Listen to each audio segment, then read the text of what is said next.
Imagine that you go to an amusement park and buy a ticket to go on the Ferris wheel, but once you're on the ride, it turns into a roller coaster. Or maybe you went to a restaurant and ordered that filet mignon and got sushi instead. I'm sure that some of you would be thrilled, but others would be disappointed because you didn't get what you paid for, right? Well, in holotropic breathwork, that experience happens quite a bit. Because when it comes to breathwork, you usually don't get what you want, but you always get what you need. And what do you need? Well, don't you need to heal? Holotropic breathwork has been known to heal a wide variety of problems, from alcoholism and drug addiction to PTSD and depression. As you will come to understand, healing is a gradual process, and only so much healing can be done at once. So, what experiences will come your way using holotropic breathwork? Well, funny enough, some of the most disappointing experiences are the most important. The first experience is, well, nothing. For reasons we can only guess at, new breathers often go into a sort of sleep during their breathwork sessions. Only it's not a normal sleep. It appears to be more of a merging with non-dual consciousness, or the Godhead. There, people usually feel deeply relaxed and peaceful. Unlike regular sleep, they usually have some awareness that they're in this peaceful void. Sometimes they come back after a session of 2 or 3 hours and think that it's only been 20 minutes. Needless to say, having to pay for nothing can feel like a letdown. However, becoming gradually more relaxed and trusting in the breathwork process seems to be an important first step for many people, and this gentle rest in non-dual space is the perfect place to start. Now, don't get the wrong idea. Not every beginner is going to have this special nothing that facilitators call the shamanic sleep. Each breathwork session is quite unpredictable and unique to each breather, but it's a common occurrence. Strong physical sensations are also a very common part of initial breathwork sessions. It may not sound like much, but many initial sessions begin with an intuitive need to stretch and contort the body to relieve deep tension. This is hardly a psychedelic experience. In fact, it can look a lot like yoga, except that the yoga teacher is your own inner healer. The release of tension can lead to strong shaking or tremors, which at some point can appear to be involuntary. One very common experience, which new breathers can find quite scary, is tetani. With tetani, parts of the body, especially the hands and feet, may tense up until they feel like they're locked. On occasion, the breather may feel that they simply cannot move at all, that they're stiff as a board. While certainly a shock, the intention of the tetani process is to bring all of your tensions to the surface so that they can be released. When the experience of physical tensions becomes very difficult, a Grof certified facilitator can help the breather with a form of body work. Following guidance from the breather, the facilitator will apply physical resistance to the body part where the breather has asked for contact. Then the breather will work against this resistance in order to emphasize and express the tension as much as possible. Notice that this is not a massage process. The facilitator is not rubbing the source of tension in order to ease the stress. Quite the opposite. The breather is actively encouraged to intensify their experience in order to work through the very difficult physical material as best they can. Remember, when it comes to breathwork experiences, the only way out is through. Sometimes hot or cold kundalini energies may surface as part of this process as well. Breathers may find themselves to be boiling hot 1 minute, then freezing the next. Next comes biographical content.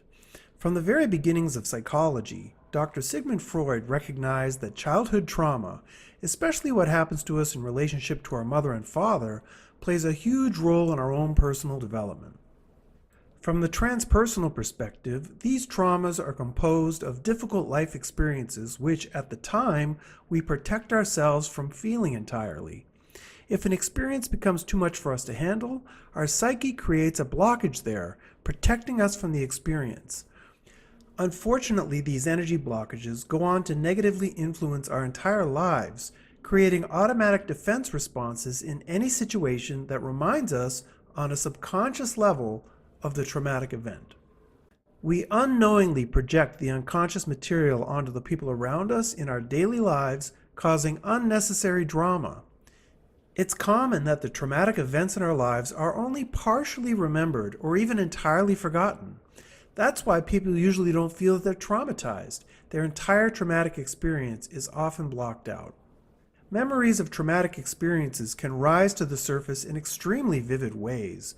More than simply being a returning memory, the breathwork session can feel as if you're reliving the experience in its entirety. Trauma can be rooted in physical abuse or bullying, sex abuse, and verbal abuse. Sudden tragedies, such as a car accident, a house fire, or a death in the family, can also be traumatizing. These traumas can occur at any time in our lives, not only in childhood. In my own spiritual emergency, I was partially dealing with a trauma that had occurred during a scuba diving accident, which had happened just a few months earlier. Emotional repression is also a form of trauma which surfaces during breathwork. It's common for people to simply release raw anger, sadness, or even repressed joy. Repressed sexual energies can also surface and should be dealt with by the facilitator with great sensitivity and respect. Sometimes we're fully aware of the event related to these emotions, but other times the emotions surface without any clear origin. Birth trauma. Prior to Grof, psychology considered babies as sort of tabula rasa, a blank slate, coming into this world free of any memories or traumatic issues. However, from exploring the depths of the psyche, it became obvious to Grof that trauma occurring during the birth process plays a huge role in our daily lives. Just a few of the wide variety of psychological complexes which often have roots in the birth process are having recurring sensations of feeling trapped, feeling that you're suffocating or being strangled, feeling that your life is being controlled by others or that you always have to fight for your life, feeling unwanted not only by your parents but by others as well, and having an intense need for sadomasochism during sex. Breathwork regularly brings up content from the birth process in the experience of breathers. In some cases, the content comes in short bursts of experience, like feeling a need to have pressure on the head for a few minutes. In others, however, the breather may feel the need to work through the entire birth process. In that case, the facilitator must hold the breather in such a way that the breather can have the sensation of struggling through the birth canal. Needless to say, simulating the birth process of a breather takes quite a bit of hands-on training and experience. Once the rebirth occurs, there is usually a warm sense of satisfaction with the breather, along with a strong desire to be hugged. Having completed the struggle of their birth process, breathers often feel as if they had been through a battle, but that the battle was over and they had been the victor. Transpersonal experiences. One of the most interesting aspects of holotropic breathwork is that while some experiences are clearly rooted in our life history, others come from an entirely spiritual or archetypal dimension. It's as if you're in touch with an intelligent energy within you, and this energy wants to communicate its contents. Like a dream, the energy communicates through images and feelings that convey a certain personal meaning for you. For example, when Moni K was having the experience of being a seahorse and later a jellyfish, she said to me, "They don't have bones." Having been a karate kata world champion, Moni had developed quite a hard persona. This breathwork experience was getting her in touch with her softer, boneless side. While this experience may sound surreal, if not impossible, having animal experiences as if you're another species is a common part of holotropic breathwork. In my own sessions, I've had experiences related to being a tiger, a dog, and even a salamander. That one made me laugh a lot, and funny enough, helped me work through a period of sadness. Other experiences seem to take us across time and space, putting us in contact with other moments in history, other cultures, as well as an infinite variety of life forms, with each experience holding for us some symbolic meaning. Spirit encounters, both good and evil, can occur in this realm as well. Many people today don't believe in the devil anymore, but let me assure you that dark or demonic energy is something that most people carry with them and will come up during the breathwork process. Of course, the divine, loving energies can appear as well, as a messiah figure, an angel, or simply as a reassuring voice. In one instance, a new breather saw a spirit flirting with her. This made her feel happy and more comfortable to continue the breathwork process. Ancestors, dear relatives who have passed away, have also been known to appear in breathwork sessions. Often their communications are deeply meaningful to the breathers themselves. One transpersonal experience is quite similar to the Buddhist concept of samadhi, where the breather feels a deep sense of unity and belongingness with all of life, or a connectedness with the planet or the universe. Breathers coming out of experiences such as these can feel that their life has had a lasting transformation for the better. So to sum up, your breathwork experiences will come from one of four realms: the physical or bioenergetic realm, where the experiences may not seem related to any previous memory; from the biographic, which comes from your life history; from the perinatal, which is from your birth process; or from the transpersonal realm, which is an entirely spiritual dimension. Now, what exactly are you supposed to do when you're having these experiences? Well, remember, everything happening is happening inside of you, not around you, so you'll always want to stay on your breathwork mat and keep your eyes closed as much as possible.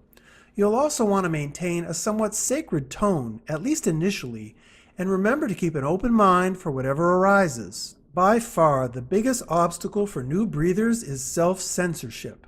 Thinking that what you're feeling is just your imagination or somehow stupid or not appropriate.